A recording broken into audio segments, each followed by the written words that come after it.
আমাদের সবশেষে আলোচনাটা ছিল, আমি দেখছি আমার কি কি জিনিস ছিল, সেটা হচ্ছে মোটামুটি আমি কাজগুলো যেগুলো করার করে ফেলেছি। এখন ছিল ছাত্রদের একাডেমিক অনেস্টি, অথবা আপনি বলতে পারেন আমরা একাডেমিক ডিসঅনেস্টি, কোনটা নিয়ে আলোচনা করব।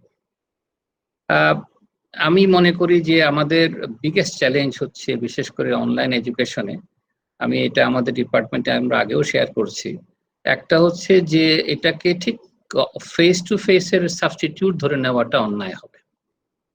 এটা যেন আমরা সবাই মাথায় রাখি যে আমার ছাত্র আমার চোখের সামনে যে আচরণ করে, অনেক সময় তারা জানে যে ক্লাসে স্যার আছেন, সেখানে সে অ্যাটেন্টিভ না হতে চাইলেও যেহেতু ক্লাসে আছে সে অ্যাটেন্টিভ হতে চায়।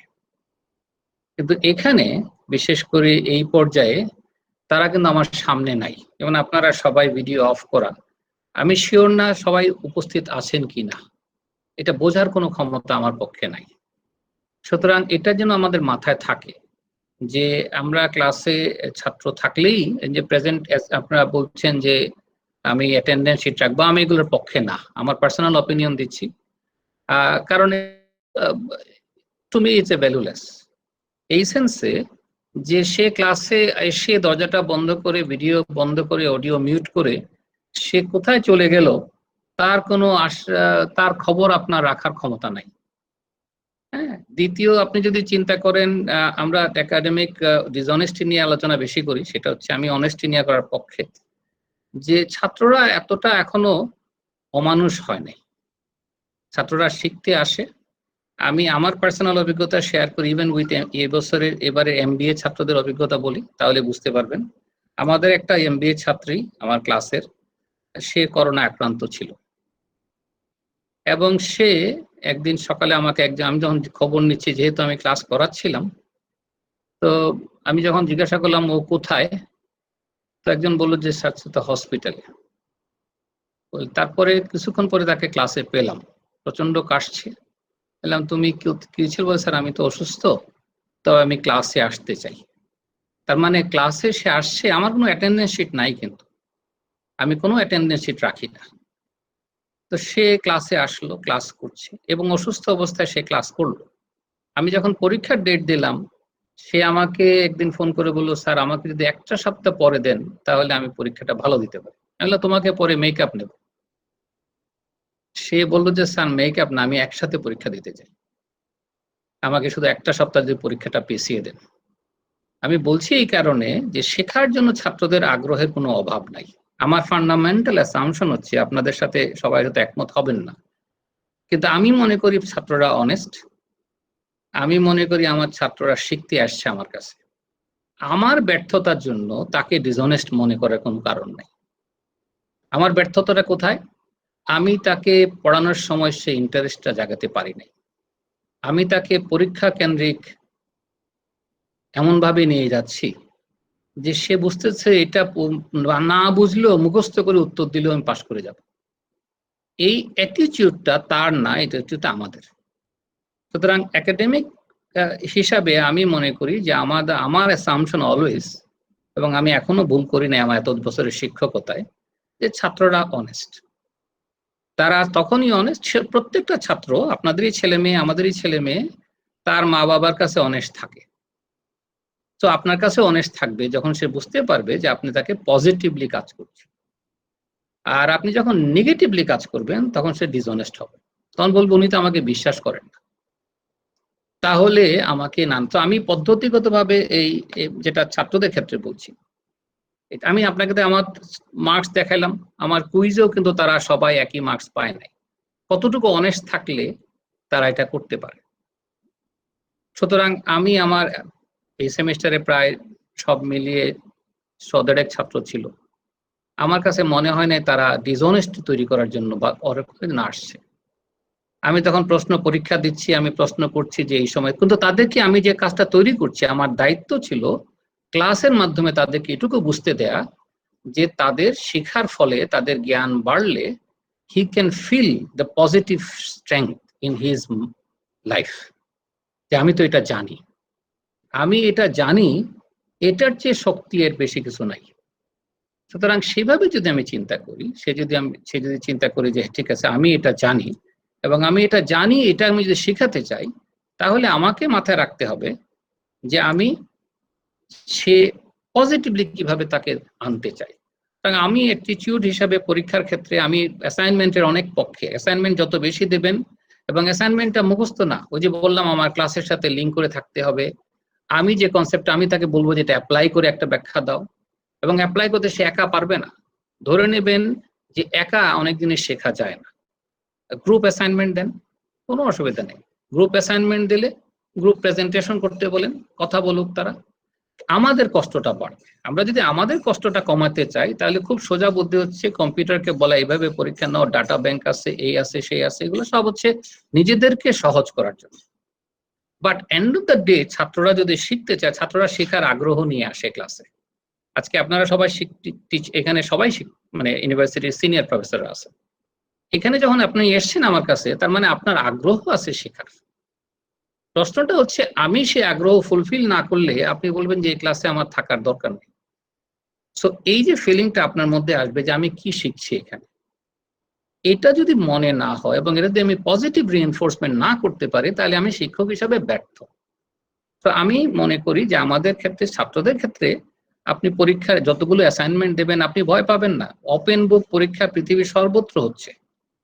আমরা পরীক্ষার পেছনে যত রিসোর্স নষ্ট করি, পরীক্ষা মনিটরিং এর পেছনে যত রিসোর্স নষ্ট করি, শিক্ষক তৈরির পেছনে সেই পরিমাণ রিসোর্স দেই না। আমি আমার পার্সোনাল অপিনিয়ন গুলো বলছি, আপনারা একমত হবেন কিনা আমি জানি না, কিন্তু আমরা শিক্ষক তৈরি করতে চাই। শিক্ষক তৈরি করা মানে হচ্ছে ছাত্ররা পজিটিভলি নেবে। আমার কাছ থেকে যখন শিখবো আমি সেই শিক্ষকই ভালো শিক্ষক হব যখন আমি আমার এক্সাম্পলটাকে আমার দেশের, আমার সমাজের সাথে মিলিয়ে দেব। তখন সে বুঝবে এই নলেজটা তার কাজে লাগবে। আর নলেজটা পড়ানোর পরে যদি মনে হয় যে সেটা আমেরিকা ছাড়া কোথাও কাজে লাগাতে পারবে না, পিএইচডি করা ছাড়া কোথাও কাজে লাগাতে পারবে না, তাহলে যে ছাত্র পিএইচডি করবে না বলে জীবনে ঠিক আছে, সে আপনার পড়াতে আসতে চাইবে না। সে বলবে ভাই মুখস্থ করি, অমুকের নোট দেখে পাস করি। অর্থাৎ তার জন্য আমি কি দিলাম সেই পজিটিভ সাইডটাকে যেন সবসময় আমরা তুলে ধরি। এটা খুব ডিফিকাল্ট কাজ না, এটা খুব সহজ কাজ শিক্ষকদের জন্য, যদি আমরা একটু খেটে ক্লাসগুলো তৈরি করি। আমরা যদি সেই খেটে ক্লাসগুলো তৈরি করি, এই জন্যই আমরা গুগল ক্লাসরুমের কথা বললাম, এই কারণে যে আমি দেখেন আমার অনেকগুলো ক্লাস তৈরি করে ফেলছি অলরেডি, যে আমি এভাবে এভাবে অ্যাসাইনমেন্ট দেব এবং আমি কন্টিনিউয়াসলি তৈরি করছি। আপনি সহজ করার জন্য অনেক বুদ্ধি দিতে পারেন, আমি মনে করি বুদ্ধির অভাব নেই, মানে প্রত্যেকের কাজ সহজ করার বুদ্ধির অভাব নেই, কিন্তু প্রশ্নটা হচ্ছে এন্ড অফ দ্য ডে এটা সহজ করার বিষয় না, ছাত্রদের লার্নিংটা যেন হয়। সো লার্নিং হওয়ার জন্য যে অ্যাটিটিউড, সেই অ্যাটিটিউডটা যদি নেই তাহলে আমরা সবাই একাডেমিক্যালি অনেস্ট থাকবো এবং আমার ছাত্ররা অনেস্ট থাকবে। আমি অনেস্ট থাকলে আমার ছাত্ররা অনেস্ট থাকবে, তারাও বুঝবে যে এই স্যারের সামনে মিথ্যা কথা বলা যাবে না, আবার এটাও বুঝবে ওই স্যারের সামনে মিথ্যা কথা না বললে বাঁচবো না। সো আমি কোন শিক্ষক হব সেটা আমি ঠিক করব, যে কোন স্যারের সামনে মিথ্যা কথা ছাড়া বাঁচার উপায় নাই, এটা আমার পার্সোনাল অপিনিয়ন, আর কোন স্যারের কাছে সত্য কথা বললে বেঁচে যাব। এই পজিটিভ অ্যাটিটিউডটা যে আপনি তৈরি করতে পারেন, এটাই শিক্ষকতা। শিক্ষকতা এটাই জন্য এটাকে একটা পেশা বলি। এটা পেশা এই কারণে যে আমি এই অ্যাটিটিউডটা আমার মধ্যে রাখতে হবে, যে আমি তাকে পজিটিভ সাইডে কথা বলবো। সে ফাঁকি দেবে এটা তো অস্বাভাবিক কিছু না, কিন্তু সে কেন ফাঁকি দিচ্ছে সেটা চিন্তা করেন। হয়তো সে আমার কথা বুঝছে না, অথবা তার জীবনে এমন একটা প্রবলেমে আছে যেটাকে আমি ইগনোর করে যাচ্ছি। ওই যে বললাম আমার সেই ছাত্রীটা, সে যখন জিজ্ঞাসা করলাম কিভাবে আছে, বললো যে আমার হাজবেন্ড আর আমি আইসোলেটেড অবস্থায় আছি, বাসায় আর কেউ আছে বলে আর কেউ নাই। এরকম একটা লাইফে অবস্থা থাকা সত্ত্বেও সে আমার ক্লাসে অ্যাটেন্ড করছে, বলছে যে না স্যার ক্লাসটা আমি শুনতে চাই, আমি কথা বলতে পারবো না, কাশি হচ্ছে প্রচন্ড। সো আমি কথাটা বলছি এই কারণে যে ছাত্রদের এই পজিটিভ সাইডটাকে যদি আমরা একটু নার্চার করি, আমার মনে আমরা ভালো করবো। না হলে অনর্থক আমরা সময় নষ্ট করছি, অনর্থক ইউনিভার্সিটির রিসোর্স নষ্ট করছি, এবং আমরা চোর ধরার যন্ত্র আবিষ্কারের চেষ্টা করছি। হ্যাঁ, চোর ধরার যন্ত্র আবিষ্কারের চেষ্টা পৃথিবীতে নতুন না। পানি পড়া, চুল পড়া, বাটি চালান, এগুলোর নাম নিশ্চয়ই শুনছেন সবাই। তো ওই বাটি চালানের যুগে যেন আমরা ফেরত না যাই। আমরা সাধারণত ওই আমাদের চরিত্রের মধ্যে, এটা আমি ব্যক্তিগত অভিমত বলছি, আমরা ওই বাটি চালানের অভিমতে আছি, মনে করছি যে কিভাবে চোর ধরতে পারবো। এগুলো আমার কাছে অস্বাভাবিক মনে হয়। আমি মনে করি শিক্ষক হিসাবে আমাদের প্রয়োজন হচ্ছে ছাত্রদেরকে আমার কাছে আশ্বস্ত করা যে তুমি আমার ছাত্র, পজিটিভ সত্য কথা বলো। তুমি বলো যে আমার এমনও ছাত্র ছিল আমার জীবনে, আমি আমার শিক্ষকতা লাইফে বলছি, সে এসে বলে গেছে স্যার আমার এই প্রশ্নের মার্কসটা উত্তর কেটে দেন। বললাম কেন? বলে ওটা নকল করছিলাম। এই ক্ষমতাও ছাত্রের আছে যে এই স্যারের সামনে গিয়ে আমি এটা বলে এই কথাটা বলতে পারি। তা আমি যদি সেভাবে চিন্তা করতে না পারি শিক্ষক হিসাবে, আমি যদি মানুষ হিসাবে দাঁড়াতে না পারি, তাহলে আমরা বাটি চালান খুঁজবো। আমি বাটি চালান এক্সাম্পলটা যেহেতু বাংলাদেশের সবাই জানেন এবং এটা বহু পুরনো এক্সাম্পল, এটা আজকের দিনে আসেনি। আমি এই বাটি চালানের পক্ষে না, আমি চেষ্টা করি ছাত্রদেরকে পজিটিভলি দিতে, এবং ছাত্ররা আমাকে তখন শ্রদ্ধা করে আমার সামনে মিশ্র, যেমন আপনি মায়ের কাছে মিথ্যা কথা বললেও যে স্বীকার করে নেন যে মা আমি তো এটা মিথ্যা বলছিলাম। এই শক্তি এইটা যেন আমাদের থাকে। আমি মনে করি শিক্ষক হিসাবে আমার কাছে এটা খুব ইম্পর্টেন্ট স্ট্র্যাটেজি। এটা যদি আমার কাছে না থাকে তাহলে আমি ভালো শিক্ষক হব না। আমরা শিক্ষকতাকে যদি চাকরি হিসাবে নেই তাহলে নানা ধরনের সুযোগ খুঁজবো কিভাবে আমার কাজটাকে সহজ করা যায়। আমি আমার এই আজকের অবস্থানে থেকে আমি এক একটা ক্লাস তৈরি করার সময় চিন্তা করে করে ক্লাস তৈরি করি। একই ক্লাস সহজে আমি রিপিট করি না। কেন করি না? তাদের ছাত্ররা শেখার চেষ্টা করবে। এই যে চেষ্টাটা, এটা আমাদের, এটা তাদের না। তা বাটি চালানটা যদি আমাদের দিকে পাঠানো হতো তাহলে মনে আমরা ভালো শিক্ষক হতাম। আর আমরা সবসময় ছাত্রদের দিকে বাটি চালানটা দিচ্ছি।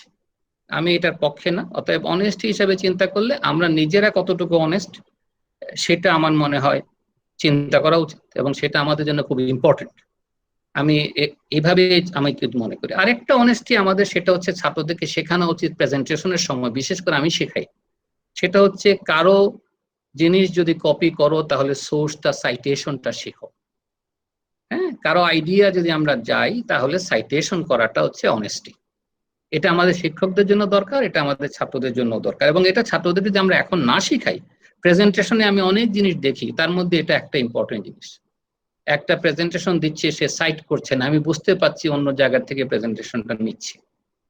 হ্যাঁ, সাইটেশনটা শেখানো, এটা আমরা বিভিন্ন কোর্সে শেখাই, রিসার্চ ম্যাথোলজিদের শেখাই, বাট এটা ইম্পর্টেন্ট তাদেরকে বোঝানো। এটা ইম্পর্টেন্ট তার কাছে বোঝানো। সে যদি, তার মা যদি অসুস্থ হসপিটালে থাকে আর সে যদি এসে আমাকে বলে স্যার আমার মায়ের অসুস্থতার জন্য পরীক্ষা দিতে পারছি না, আমি যদি বলি সার্টিফিকেট নিয়ে আসো, আমার কাছে ওই বাটি চালানের কাহিনী মনে পড়ে। আমি কিন্তু সম্পূর্ণভাবে তাকে বিশ্বাস করি এবং আমি বলি যে ঠিক আছে তোমার জন্য আমি পরে দেবো। আমি যদি বুঝতে পারি সে আমার সাথে তালবাহানা করছে, আমার হাতে তো চাবি আছে, আমি একটু কঠিন প্রশ্ন করলে সে আটকে যাবে। যদি আমার সন্দেহ হয় যে না, সে তো এটা আমার সাথে রিপিট করছে, এবং আমি রেকর্ড রাখি একই ছাত্র একই কাজ বারে বারে করে কিনা, তার মানে আমি শিক্ষক হিসাবে সে রেকর্ডগুলো তৈরি করি। তার মানে আমি এজ এ শিক্ষক আমার দায়িত্বটা যদি এইভাবে পালন করি তাহলে দেখবেন ছাত্ররা আপনার কাছে ওপেন থাকবে, ছাত্ররা আপনার কাছে বলবে যে স্যার আমি এটা ভুল করেছি। যেমন বললাম, আমরা অনেকেই নিজেরা ভুল করলে স্বীকার করি যে এটা ভুল করেছি। এই ট্রাস্টটা ইম্পর্টেন্ট, এবং সেটার জন্য আমি মনে করি যারা ইয়াঙ্গার টিচার, অনেকে এটা মনে হবে না, কারণ আমরা নানা জায়গা থেকে এসেছি, নানা শিক্ষা ব্যবস্থা থেকে আসছি। তো আমরা শিক্ষা ব্যবস্থাটা যদি সুন্দর করতে চাই তাহলে আমাদের একটু ভিন্নভাবে চিন্তা করা উচিত। আমি এই জন্য এই পরিশ্রমটাকে, আমরা প্রচুর পরিশ্রম করে একটা ক্লাস তৈরি করি, তারপরে যদি এসিউম করে নিই আমার ছাত্র সব চোর, আমি এটার পক্ষে না। তাহলে আমি কাকে পড়াচ্ছি? আমি আমার ছাত্র দিয়ে আমি গর্ব, ছাত্ররা হচ্ছে আমাদের গর্বের বিষয়, এটা আমার ছাত্র। এই কথাটা তখনই বলতে পারবো যখন আমি শিক্ষক হিসেবে বুঝতে পারবো না আমার এই ছাত্র এই কাজ করে না। সো আমি মনে করি আমাদের অ্যাটিটিউডের ক্ষেত্রে পজিটিভ অ্যাটিটিউড থাকা দরকার। পরীক্ষা যখন নেবেন, আমি যেমন পরীক্ষার কথা, পরীক্ষা আজকাল লাগে না। আপনি বা আমি যদি একটা ক্লাসে বসি, একটা এক্সাম্পল দিলে বুঝতে পারবেন, একটা জায়গায় যদি গল্প করতে বসি 10 মিনিটের মধ্যে আপনি বুঝতে পারবেন কার নলেজ আছে কার নলেজ নাই। পরীক্ষা ছাড়াই যদি আমি নলেজ বুঝতে পারি তাহলে আমার দায়িত্ব হবে শিক্ষক হিসাবে নলেজ যাচাই করার জন্য সেরকম অ্যাসাইনমেন্ট তৈরি করা, সেরকম প্রেজেন্টেশনটা জিজ্ঞাসা করা। আমি এক একটা জায়গায় এক একটা জিনিস জানতে চাচ্ছি, কোথাও স্কিল জানতে চাচ্ছি, কোথাও নলেজ জানতে চাচ্ছি, কোথাও সে বুঝতে পারে কিনা জানতে চাচ্ছি, সেভাবে তাকে অ্যাসাইনমেন্ট তৈরি করা। সেটা যদি আমরা করতে পারি এবং সম্পূর্ণ বই থেকে বেরিয়ে যদি আমার ভাষায় তৈরিটা করতে পারি, আমি যদি তার কাছে আমার ভাষা চাই, তার ভাষা চাই, তাহলে আমার প্রশ্নে আমার ভাষা আসা উচিত, যে আমি নিজের মতো করে প্রশ্ন করছি, আমার ক্লাসের সাথে লিঙ্ক করে প্রশ্ন করতে পারছি। আমি যদি সেটা করতে পারি, সেই জন্য কিন্তু পরিশ্রমটা।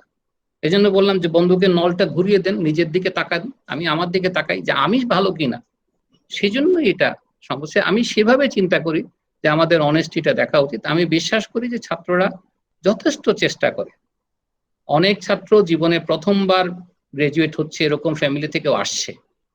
তার চেষ্টা চূড়ান্ত, সে চেষ্টা করছে কিভাবে প্রতিষ্ঠিত হবে। তাকে সাহায্য করার জন্য আমি শিক্ষক, তাকে জীবন দেখানোর জন্য আমি শিক্ষক। তা আমি যদি সেই পজিটিভ অ্যাটিটিউড নিয়ে কথা বলি, ছাত্ররা দেখবেন আপনার কাছে অনেক বেশি ওপেন থাকবে। হ্যাঁ, এই যে বললাম আমার নিজের অভিজ্ঞতা থেকে, আমার ছাত্র এসে যখন সাহস করে বলে ফেলতে পারছে যে আমি এই প্রশ্নটা, পরীক্ষাটা ঠিক হয় নাই, নকল হয়েছে, আমি নকল করছি, তার মানে সে বুঝতে পারছে যে আমি তাকে যে শাস্তি দিব সে মাথা পেতে নিতে রাজি আছে এবং সে অনেস্টলি এটা করতে চায়। সো এরকম পরিস্থিতিতে যেহেতু আমরা দূরে পড়াচ্ছি, তাদেরকে দেখতে পাবো না। ওই যে বললাম আপনারা সবাই আছেন কিনা আমিও জানি না, আপনারা হয়তো সবাই নাই, কিন্তু অনলাইনে রয়ে যাচ্ছেন, দেখতে পাচ্ছি সবাই আছেন। এটাই যদি হয় তাহলে বোঝার উপায় না, আপনি ধরার চেষ্টা করবেন না, এই চেষ্টা করে লাভ নাই। আমি এখানে চোর ধরতে আসি নাই, আমি আসছি তার নলেজটা হলো কিনা জানতে। এই জন্য আমরা বলি লার্নিং আউটকাম। তাহলে আমার আউটকামের সাথে মিলিয়ে প্রশ্ন করা, যে এই যে মনে ছিল আউটকামে বলা ছিল এই জিনিসটা আমি শেখাতে চাই, তাহলে সেই জিনিসটা শিখলো কিনা। আমি তো মুখস্থ করানোর কোনো আউটকাম নাই, আমার আউটকামে কোথাও বলা হয় নাই যে এটা মেমোরাইজ করতে পারলো কিনা।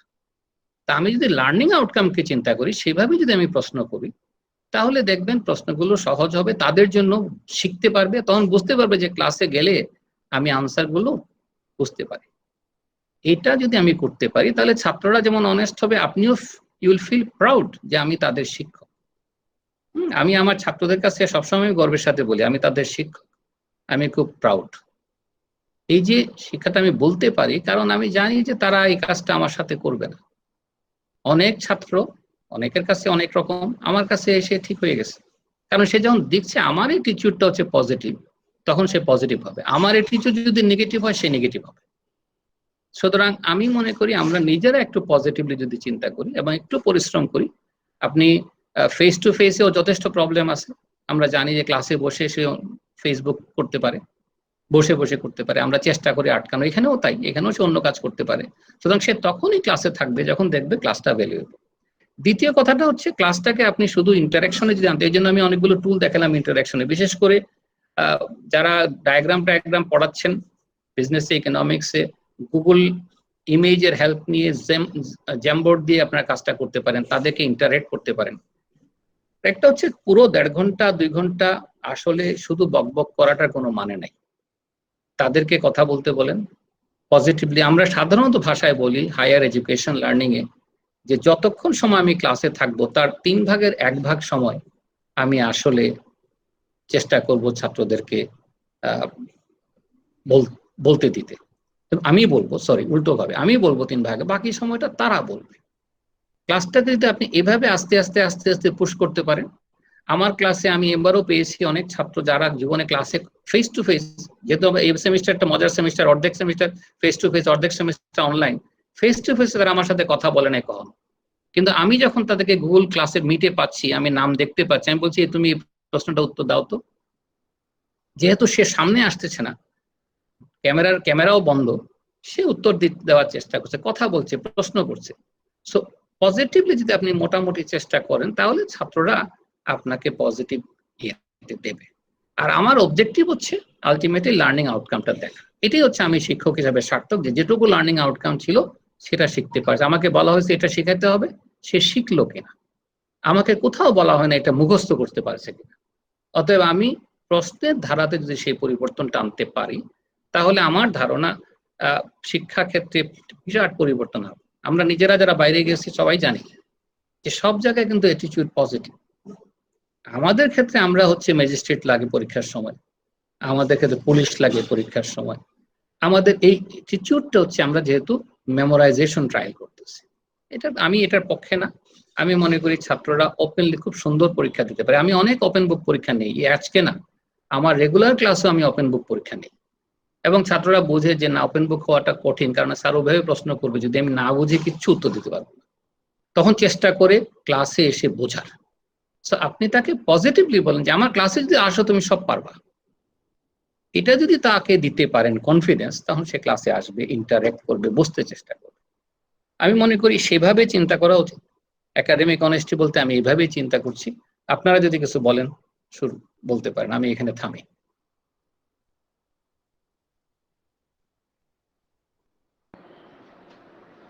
প্রফেসর এনাম, জি আসসালামু আলাইকুম। আরে আপনি আছেন নাকি? আমি শুনছিলাম। আমি জাস্ট দু একটা পয়েন্ট, আপনি যেটা বলছেন লার্নিং, এটা অফকোর্স, কিন্তু যখন আমি আন্ডারগ্র্যাড স্টুডেন্টদের কথা চিন্তা করি, আন্ডারগ্র্যাড মানে তারা জাস্ট এইচএসসি পাস করে আসছে, এখনো তাদের ওই লার্নিং এর কনসেপ্ট পুরোপুরি নেই। তাদেরকে যদি কিছুটা পুশ না করা হয়, তাহলে আই ডোন্ট নো, যে আপনি যেটা গ্রাজুয়েট লেভেলের জন্য ইটস ওকে, বাট বিদেশেও যে স্টুডেন্ট, ম্যাচিওর স্টুডেন্টের জন্য ওকে, কিন্তু এই লেভেলে, আমাদের লেভেলে যে স্টুডেন্টরা, এদের জন্য কি এটা খুব ইফেক্টিভ হবে?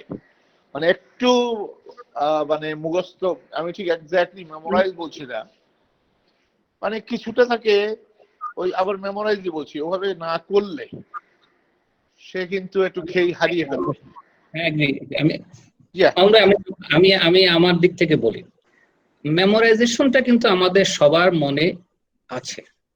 আমি যে হাঁটতে শিখেছি এটাও মেমোরাইজেশন। সুতরাং আমি বলছি না মেমোরাইজেশন হবে না, কিন্তু মেমোরাইজেশন দুভাবে হয়। একটা হচ্ছে মেমোরাইজেশনের জন্য মেমোরাইজেশন হচ্ছে, একটা হচ্ছে আমি শিখতে গিয়ে অটোমেটিক বুঝে ফেলছি এটা এই। সো আমরা লার্নিং নিয়মটা হচ্ছে আমার কাছে সেকেন্ডটা। আমি 101 পড়িয়েছি এবং আমার 101-এ আমি সিমিলার অ্যাটিটিউড পেয়েছি। সুতরাং আমি আমার দিক থেকে আমি বলবো যে না, আমি অতটা চিন্তিত না। তাদেরকে তৈরি করে নেওয়ার সময়টা আমাদের লাগে, একটু বোঝাতে হয়, এবং তারা যখনই বুঝতে পারে যে শিক্ষক এটা করবেন, তারা, আমার 101-এর ছাত্ররা এখন যারা সিনিয়র হয়েছে আমি দেখছি 101 থেকে তারা একই অবস্থায় ছিল। সুতরাং আমি বলছি যে আমি পজিটিভ, আমি নেগেটিভ না। আমাদের ছাত্ররা, হ্যাঁ আপনি এটা সত্য যে আমরা যেখান থেকে এসছি, আমাদের ম্যাট্রিক ইন্টারমিডিয়েট পরীক্ষা, সেখানে আমরা অভ্যস্ত না, কিন্তু ইউনিভার্সিটি মানে হচ্ছে তাকে পরিবর্তনে সাহায্য করে। আমি সেভাবে চিন্তা করি। বাট আমি বুঝতে পারছি আপনার প্রশ্নটা, যে আমি যদি ধরে নিচ্ছি মেমোরাইজেশন থাকবে, কনসেপচুয়াল মেমোরাইজেশন থাকবে, আমি যখন কুইজ দিচ্ছি সে যদি কনসেপ্ট ঠিক না থাকে সে আনসার দিতে পারবে না, এটাও কিন্তু এক ধরনের মেমোরাইজেশন। কিন্তু ছোটস্থ করা আর এই মেমোরাইজেশন এক জিনিস না। নলেজের একটা পার্ট কনসেপচুয়ালাইজেশন, এবং যেটার সাথে মেমোরি জড়িত। আমি আমার নলেজ থেকে বলছি যে আমি সেভাবে চিন্তা করি। সুতরাং সে যদি বুঝতে পারে মেমোরাইজ হয়ে যাবে, সে জানবে যে এটা এই। কিন্তু বুঝতে না পারলে সে ঠোঁটস্থ করবে, তো ঠোঁটস্থটার পক্ষে না। বাট আমি বুঝতে পারছি, আপনার লজিকটা বুঝতে পারছি। ওকে, জি জি। স্যার আমি মাশফিক, আমি একটা প্রশ্ন করতে চাই। হ্যাঁ, মাশফিক ওখানে আছেন? স্যার ওকে স্যার, আমার দুইটা প্রশ্ন। একটা হচ্ছে যে একটা ক্লাস চলছে, সে ক্লাসের মধ্যে আপনি একটা পরীক্ষা দিয়েছেন। এখন দুইজন স্টুডেন্ট, ওরা অনেক সময় মিস করে থাকে, তো ওরা একসাথে বসেই আনসারটা দিচ্ছে। তো একজন পারে, একজন কিছুই পারে না। তো যে পারে সে তো, যে পারে না তো ঘনিষ্ঠ বন্ধু, ও দেখিয়ে দিল, ও আনসারটা দিয়ে দিল। এটা একটা। আরেকটা হচ্ছে আপনি অ্যাসাইনমেন্ট দিয়েছেন, আপনি 40 জনের একটা ক্লাস, আপনি পুরো ক্লাসকে 5-6টা অ্যাসাইনমেন্ট দিয়ে দিলেন গ্রুপ গ্রুপ করে। একইভাবে একটা গ্রুপে একজন কিছুই পারে না, একজন পারে, বা অন্যরা কিছু কিছু পারে, কিন্তু কাজ করলো একজন, বাকিরা সবাই কপি করে দিয়ে দিল। তাহলে এই জিনিসগুলোকে স্যার আমরা অনেস্টি আর ডিসঅনেস্টির পার্সপেক্টিভে কিভাবে আমরা প্রিভেন্ট করব বা চেক করব? Thank you sir. আমাকে যদি জিজ্ঞাসা করে, আমি এটা নিয়ে খুব চিন্তিত না, কারণ আমি ক্লাসে যখন দেই ওই 4 জনের গ্রুপে তার একজনই কাজ করে। কিন্তু ইস্যুটা সেটা না, ইস্যুটা সে যদি শিখতে না পারে, সে যদি আমি অ্যাসাইনমেন্ট দিই, আমি যদি অ্যাসাইনমেন্টের উপর প্রশ্ন করি, সে যদি না পারে আমি তাকে নেগেটিভ মার্কিং করে ফেলতেছি। সে জানবে যে আমি তাকে প্রশ্ন করব, সে বুঝতে পারলো কিনা। এন্ড অফ দ্য ডে তে ভালো ছাত্র যদি খারাপ ছাত্রকে শিখাতে পারে, আমার তো কোনো আপত্তি নাই। সে যদি শিখে জিনিসটা করে, আমি তো এন্ড অফ দ্য ডে তে জানতে চাচ্ছি শিখতে পারছে, এটা হচ্ছে একটা। দ্বিতীয় জিনিসটা হচ্ছে আমি এমন অ্যাসাইনমেন্ট দেব যেখানে সে চিন্তা করে করে, কাজে চিন্তা করতে গিয়ে তার লার্নিংটা হয়ে যাবে। একটা খারাপ ছাত্র যদি একটা ভালো ছাত্রের সাথে অনেকক্ষণ আলোচনা করে, তখন তার শেখাটা হচ্ছে, আমার উদ্দেশ্য কিন্তু শেখানো।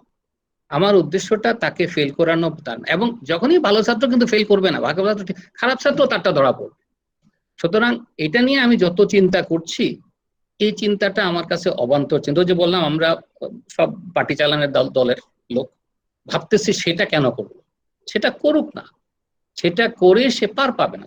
কারণ আমি তো শুধু একটা পদ্ধতিতে তাকে অ্যাসাইন করছি না, আমি একটা অ্যাসাইনমেন্ট দিচ্ছি, আরেক জায়গায় গিয়ে প্রশ্ন করছি, সেখানে আটকে যাচ্ছে। আমার 97-এ A+, 90-তে A, আমার তো 4 মার্ক কাটলেই সে ধম করে পড়ে যাবে। অতএব এত ভয় পাচ্ছি কেন একটা পরীক্ষা নিয়ে? আমি এতগুলো, এই জন্য আমরা অনেকগুলো ইভ্যালুয়েশন মেথড চিন্তা করি। একটা হচ্ছে কুইজ, একটা হচ্ছে অ্যাসাইনমেন্ট, একটা হচ্ছে প্রেজেন্টেশন। এই যে এতগুলো আমি কেন চিন্তা করছি? যাতে করে আমি বিভিন্ন জায়গায় তাকে জাজ করতে পারি। আর আমি যদি একটাই বুদ্ধি নেই, তাহলে বাটি চালান ছাড়া কোনো বুদ্ধি নেই।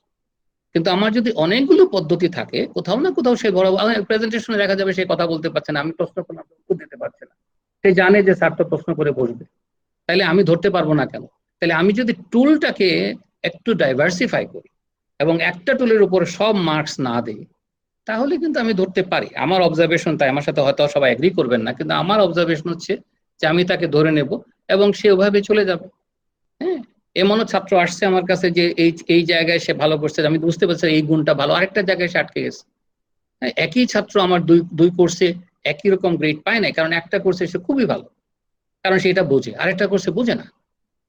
একই পদ্ধতিতে পরীক্ষা নেওয়ার পরে এক জায়গায় পাচ্ছে, এক জায়গায় পাচ্ছে না। সো আমি যদি জাজ করতে জানি, তাহলে কিন্তু সে অটোমেটিক এটা আটকে যাবে। বাট পরিশ্রমটা আমাকে করতে হবে। আর আমি যদি সহজ করতে চাই, তাহলে বলবো যে এই 2-3 ফিট দূরে থাকো, গার্ড করো। আমি এবার যেমন আমার এক্সাম্পল দিচ্ছি, আমি এবার ওভারলিনে গেলাম, ওভারলিন আন্ডার গ্রাজুয়েট কলেজ, ওভারলিনে লেকচার দিলাম আন্ডার গ্রাজুয়েট ছাত্রদের সাথে।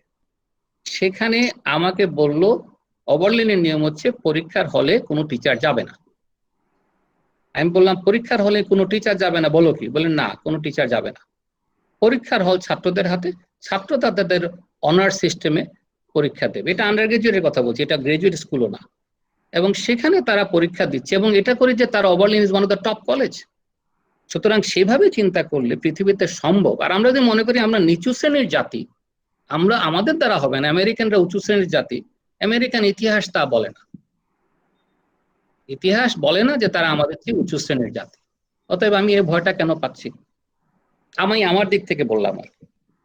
স্যার, আমরা যে দুটো মিড টার্ম এবং একটা ফাইনাল, মানে আমরা রিটেন স্কিলের উপরে বেশি এমফাসাইজ করছি, এর থেকে বেরিয়ে আসার উপায় কি? এই যে এতগুলো পদ্ধতি ইউজ করেন, নিজে থেকেই করবেন, নিজে থেকেই করবেন পদ্ধতি। পরীক্ষা আপনি দুটো কেন, আমি 3টা পরীক্ষাও নিতে পারি, কিন্তু আমি পরীক্ষার ওয়েটটা কমাই দেবো, অন্যান্য পদ্ধতিতে বেশি নেব। মানে আমিও তো নেই দুটো পরীক্ষা, কিন্তু এর অর্থ এই না আমি দুটো পদ্ধতি নিচ্ছি। আমি অনেকগুলো পদ্ধতি ব্যবহার করছি। হ্যাঁ, এবং ইউনিভার্সিটিতে বলে আমাকে এই 2টা নিতে হবে, আমি নিচ্ছি, না নেওয়ার তো কোনো কারণ নাই। কিন্তু আমি তখন বলছি যে না, আমার অন্য জায়গায় মার্কস আমার কাছে আসে। তার মানে আমি নিজেকে পরিশ্রম করে তৈরি করছি, যে আমার আলটিমেট উদ্দেশ্য হচ্ছে সেজন্য শিখতে পারে, এবং সে বুঝবে ক্লাসে আসলে যে এখানে না শিখে আমি বেরোতে পারছি না। তো একটু আমাদের পরিশ্রম করতে হবে। আমি পজিটিভ অ্যাটিটিউডের কথা বলছি। হ্যাঁ, পরীক্ষা দুটো দিনতে, মানে দুটো পরীক্ষা নিতে হবে, ইউনিভার্সিটি বলে, আমার তো কিছু করার না, আমাকে নিতে হবে। কিন্তু আমাকে তো ইউনিভার্সিটি বলে নাই যে এর বাইরে কিছু করতে পারবো না। সুতরাং আমি সেভাবে অন্যান্য জিনিস অ্যাড করে দিচ্ছি। হ্যাঁ, আমাদের ডিপার্টমেন্টে আমরা তো বলছি যে মিনিমাম 4টা টুল ব্যবহার করতে হবে, অথচ একটা টুল হচ্ছে পরীক্ষা। 3 পরীক্ষা মানে টুল একটা। তাহলে অন্যান্য টুল ব্যবহার না করলে তার লার্নিংটা হবে না। সুতরাং আমরা সেভাবে করছি। হয়তো আমার সাথে আপনার একমত হবেন না অনেকে, আমি বুঝি, বাট আমি চিন্তা করছি যে সেভাবে নিচ্ছি। তাতে করে আমি যেটা করছি, আমি আলটিমেটলি লার্নিংটাকে প্রায়োরিটাইজ করছি। এবং সে যদি শিখতে পারে, সে যদি আমার কাছে না শিখে তার বাবার কাছ থেকে শিখে, এন্ড অফ দ্য ডে শেখাটার জন্য আমি দাঁড়াচ্ছি। আমার চাপে পড়ে সে বাবার কাছে যদি শিখে আমার কাছে আনসার দেয়, আই ডো নট মাইন্ড। সে যদি ভাইয়ের কাছ থেকে শিখে আনসার দিল কিনা, that is more important rather then answer করলো কিনা। সো সেই স্ট্র্যাটেজিটা যদি আমি চিন্তা করতে পারি, এই জন্য আমার এতগুলো ডিভাইস, এতগুলো মেথড অফ এভ্যালুয়েশন পৃথিবীতে, অ্যাসেসমেন্ট তৈরি হয়েছে। এবং অনেক সময় দেখবেন এই সমস্ত শব্দ যখন অ্যাসেসমেন্ট ব্যবহার করি, আমরা এক্সামিনেশন শব্দটা আস্তে আস্তে উঠিয়ে দিচ্ছি, বহু জায়গায় উঠে যাচ্ছে। আমি আপনাকে বললাম যে কথাগুলো, আমি তো গত বছর ওভারলিনে লেকচার দিয়ে আসলাম। আমাকে তারা এই কথা যখন বললো, আমি বললাম বলো কি? বললেন না, কোনো অসুবিধা নেই, সারা পৃথিবীর ছেলে ওখানে আছে। আমি ইন্ডিয়ান পাচ্ছি, বাংলাদেশি পেলাম, চাইনিজ পেলাম আমার ক্লাসে। সুতরাং সবই আছে, এবং এগুলো সব আন্ডার গ্রাজুয়েট স্কুলই না। এবং সেই ছাত্রগুলো, আমি যখন একটা ক্লাসে গেলাম, আমাকে যে প্রশ্ন করলো, আমি বুঝতে পারলাম তার নলেজের ডেপথ অনেক হাই। অর্থাৎ তারা এত কিছু ছেড়ে দিয়ে তারা যদি নলেজটা বাড়াই ফেলতে পারে সেটা মোর ইম্পর্টেন্ট নাকি অন্য কিছু আমার কাছে ইম্পর্টেন্ট। সো আমি মনে করি আমার এক্সপোজার যেভাবে আছে পৃথিবীতে, আমি দেখি যে না, এটা আসলে এইভাবে চিন্তা করা উচিত। এগেইন এটা আমার মতামত।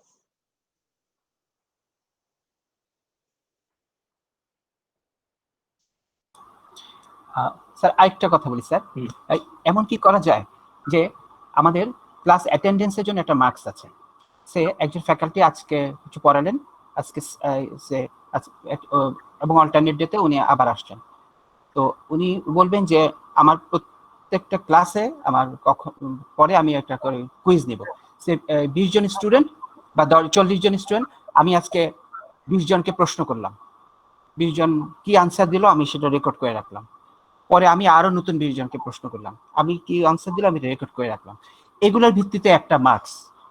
তাহলে তো কি শিখলো, এখানে চিটিং অ্যাভয়েড করে তো কি শিখলো সেটা জানা যায়। আমি তো মনে করি সেটা করা উচিত, নানাভাবে করা উচিত। শুধু যে বললাম শুধু প্রশ্ন ভাইবা হতে পারে, নানাভাবে হতে পারে, আই এগ্রি। মানে আমরা প্রত্যেকটা ক্লাসের পরে অ্যাসাইনমেন্ট দিচ্ছি, এটা দিচ্ছি ওটা দিচ্ছি। রিমেম্বার, ক্লাসের পরে যদি আমি জানতে চাই তাহলে এটা কিন্তু অনেক সময় নলেজ লেভেলে এটা এলিমেন্টারি নলেজ, নলেজটা জানার পরে বোঝার পরে ব্যবহার করতে গেলে তাকে সময় দিতে হয়।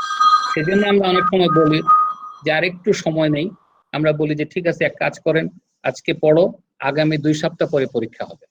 তার মানে এই যে ম্যাচুরিটি টাইমটা, এটা আমাদের ইম্পর্টেন্ট। কারণ ক্লাসের পরে পরেই দিলেই যে সব আসবে তা না, এগুলো একেবারে লোয়ার লেভেলে হবে, কিন্তু একটু উপরে উঠলে তা হবে না, তাকে ম্যাচুরিটি টাইম দিতে হবে। এবং তখনই সে চিন্তা করে, এবং তাকে এই যে চিন্তা করছে 4 ঘন্টা চিন্তা করলে সে আরেকটা জিনিস চিন্তা করতে পারে, তাকে সেই জায়গায় উদ্বুদ্ধ করলে নলেজটা আসবে। আর আমরা যদি মনে করি যে না আমি ক্লাসের পরে আজকেই পরীক্ষা নিয়ে সব শেষ করবো, আমি আবার এটারও পক্ষে না, বাট আমি পরীক্ষা নেব, কিন্তু আমার অবজেক্টিভ ভিন্ন, আমার ক্লাসে অ্যাটেন্ড করা এক জিনিস আর নলেজ নেওয়াটা আরেকটা জিনিস। সুতরাং আমি কিন্তু দুটোই, মানে একদিকে আমি একমত, আরেকদিকে আমি বলবো যে না শুধু এটা এনাফ না। কারণ যখন আমি যাব তাকে চিন্তা করতে হবে, মানে নলেজটাকে ইন্টারনালাইজ করার একটা সুযোগ দিতে হবে। সেটা শুধু ক্লাসের মধ্যে হবে না, এটা ক্লাস থেকে বেরিয়ে গিয়ে সে যখন অ্যাসাইনমেন্ট করবে তখন সে নলেজটাকে চিন্তা করবে। সুতরাং আমাকে ওই দিকে যেতে হবে। এই জন্য পরীক্ষার চেয়ে অ্যাসাইনমেন্টটা মোর ইম্পর্টেন্ট, যেটা আমরা অনেক সময় ব্যবহার করি না। আমরা অ্যাসাইনমেন্টের সময় ভাবি এমনভাবে অ্যাসাইনমেন্ট দিই সেজন্য এটা আনসার লিখে নিয়ে আসে। That is not the assignment. তাকে চিন্তা করে বের করতে হবে, আমাকে একটু পরিশ্রম করতে হবে যে আমি কিভাবে দিলে তার এই চিন্তাটাকে আমি দেখতে পাবো, সেভাবে আমি চিন্তা করি। থ্যাংক ইউ প্রশ্নের জন্য sir Mashfiq. Thank you sir. আর কোনো প্রশ্ন না থাকলে আমরা আস্তে আস্তে শেষ করার দিকে যাব। অনেক কন্ট্রোভার্সিয়াল কথা বলছি, মামুন ভাই আছে থাকলে বলতাম না। না না না না, আমি আরেকটু অ্যাড করি। বলেন।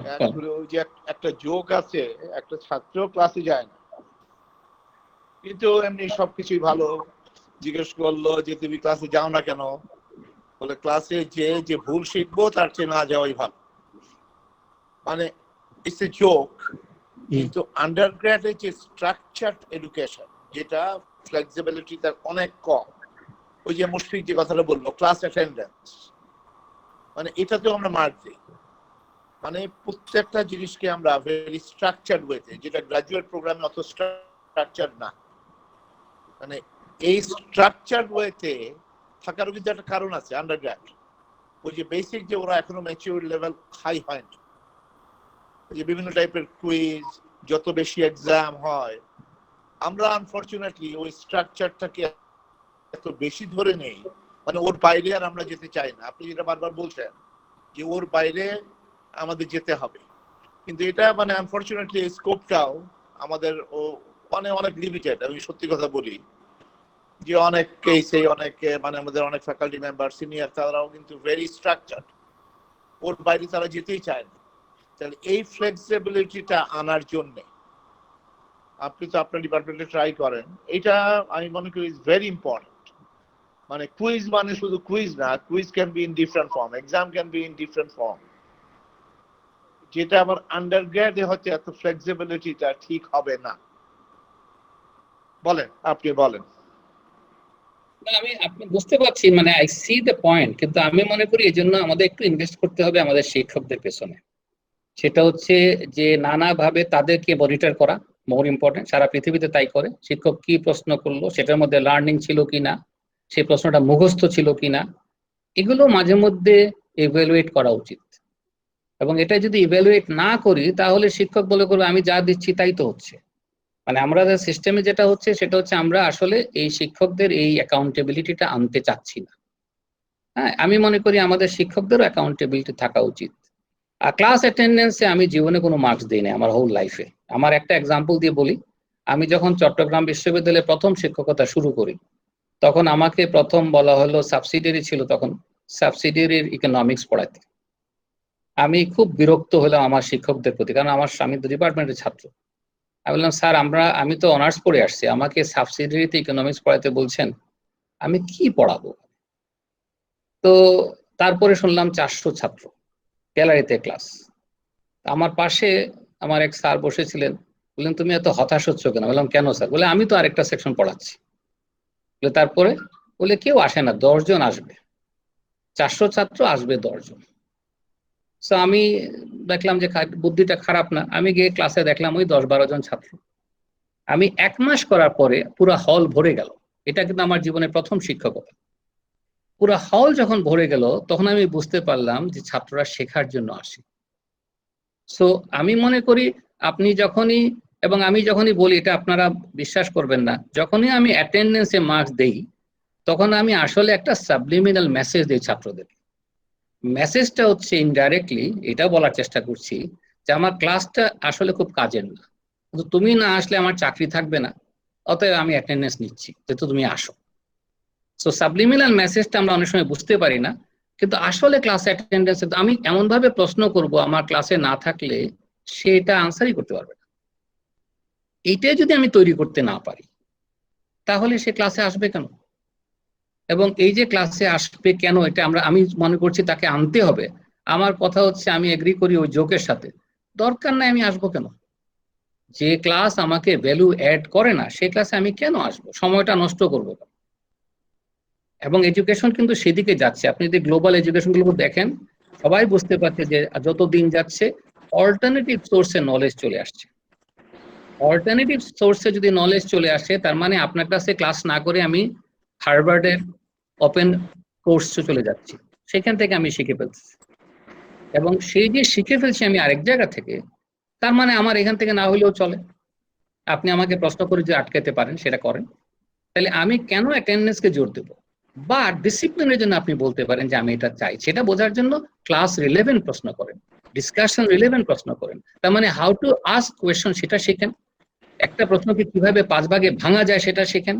সো এই ট্রেনিং গুলো যদি আমরা একটু শিক্ষকদেরকে করি, বিশেষ করে ইয়াঙ্গার শিক্ষকদের জন্য, তাহলে যেটা হবে দেখবেন যে ক্লাসগুলো অনেক বেশি ইন্টারেক্টিভ হবে। আর এটা সত্য যে ফার্স্ট ইয়ারটাকে একটু ডিফিকাল্ট ইয়ার, কিন্তু এটাকে ওই ফার্স্ট একটা বা দুটো সেমিস্টার, এরপরে কিন্তু আর life, university life is an adult education, আমি মনে করি সেভাবে চিন্তা করা উচিত। তা না হলে এই ছাত্রগুলো পাশ করার পরেও বুঝতে পারে না কি করবে, কারণ তাদের শক্তি সম্বন্ধে নিজেরা পরিচিত না। বলছে আমি বিবিএ করলাম, আমি এমবিএ করলাম, আমি ইকোনমিক্সে পাশ করলাম, কিন্তু আমি জানি না আমার নলেজ কি। এই শক্তিটা তার হাতে থাকছে না। স্যার একটা কথা বলতে পারি, ট্রেনিং প্রোগ্রামে তো কোনো পরীক্ষা নেওয়া হয় না, সেখানে অ্যাটেন্ডেন্স এন্ড পার্টিসিপেশন উপরে সার্টিফিকেট দেওয়া হয়। ট্রেনিং প্রোগ্রামগুলোতে কোনো পরীক্ষা থাকে না, শুধু অ্যাটেন্ডেন্স এবং পার্টিসিপেশনের উপরেই তাদের সার্টিফিকেট দেওয়া হয়। সেক্ষেত্রে অ্যাটেন্ডেন্সটা গুরুত্বপূর্ণ নয় কি? ট্রেনিং আর এডুকেশনের মধ্যে পার্থক্য আছে। ট্রেনিং হচ্ছে আমি একটা স্পেসিফিক স্কিল একটা নির্দিষ্ট সময়ের জন্য দিচ্ছি, 2 দিন পর এটা থাকবে না। যেমন আমি এক্সাম্পল দিচ্ছি, যে আমি আজকে আপনাদেরকে এতগুলো ভিডিও দেখাইলাম, এগুলো ইউজলেস, এগুলো কোনো ভ্যালু নাই। কেন ভ্যালু নাই? যখন গুগল এগুলো ক্লাসরুমে ডিজাইন বদলায় ফেলবে তখন আমার আবার ট্রেনিং নিতে হবে। সুতরাং ট্রেনিংটা অ্যাটেন্ডেন্সের সাথে সম্পর্কিত, নলেজটা কিন্তু তা না। এটা এই ডিফারেন্সটা খুব বিভিন্ন দেখবেন। আমরা বলি, আমি এটা খুব একটা এক্সাম্পল দিই আপনাদের মনে না কিছু না করেন। আমি যখন কানাডাতে পড়াশোনা করি তা আমাকে একজন বললো যে তার সে কুকুর ছিল, আমাকে বললো আমার এই কুকুরটা ক্লাসে ফার্স্ট। তা আমি খুব অবাক হলাম, আমি বললাম কুকুর ক্লাসে ফার্স্ট মানে? না, সে ডগ স্কুলের ফার্স্ট বয়। বললাম বলো কি? তার মানে কুকুর ফার্স্ট পরীক্ষা দিল কিভাবে?